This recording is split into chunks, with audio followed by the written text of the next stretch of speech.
it's a form of manipulation of time which is totally different from what we consider to be the standard rubato, like slowing down, speeding out, ta-ta-ta-ta-ta, all the things we do to make things expressive. And the people who are looking at this are looking at a totally different musical phenomenon.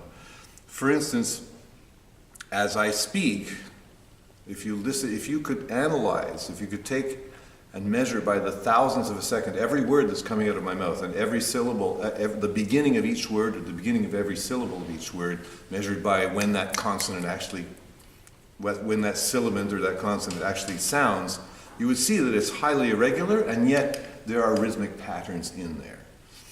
So there are rhythmic patterns in there. Da da da da da da da da. It was a series of eighth notes, but they were not totally equal. Another thing we should show is actually Hilary Hahn playing this Bach chaconne on the violin, and she goes, yeah, da, da, da, and it's written,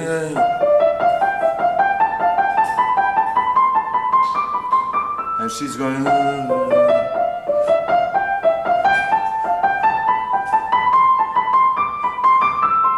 and it sounds totally even, and it sounds very expressive. And she's doing it with her bow, and it's so natural because, again, it's imitating the natural lilt of the human voice, the way we talk. And so singers have a problem with this because when you sing, it should also imitate human speech. I mean, singing is a form of human speech, and yet the composer wrote it in eighth notes and quarter notes and half notes and 16th notes, and the singer tends to sing them as eighth notes, quarter notes, 16th notes, and half notes, and lose the thing that makes it alive, which is the natural asymmetrical lilt, which brings expression. And so the great art in singing is to put back what the artificial process of putting things into notes that have rhythmic values, what that robbed the natural line. I mean, most vocal music is sung to words, and the words, if they were spoken, they would have this natural lilt, which those nasty little dots on the page have a disturbing tendency to take away. It turns out that each pianist has their signature, has their typical way of declaiming, of inflecting musical line. And it's a fascinating study because it's not rubato, it's just the way they talk. Like somebody talks like this and somebody else talks like this, and somebody else talks like a Canadian.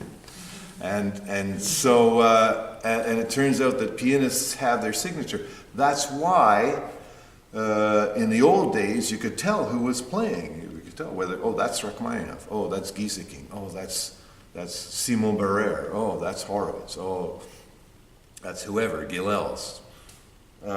And now we tend to do that far less. We put on some CD, or put on the radio, and some pianist is playing it. Who could say, oh, that's Daniel Trifonov, or oh, that's whoever? It's very difficult because it's more homogenized now, less individual, but I think it's also that we've lost the art of microtiming.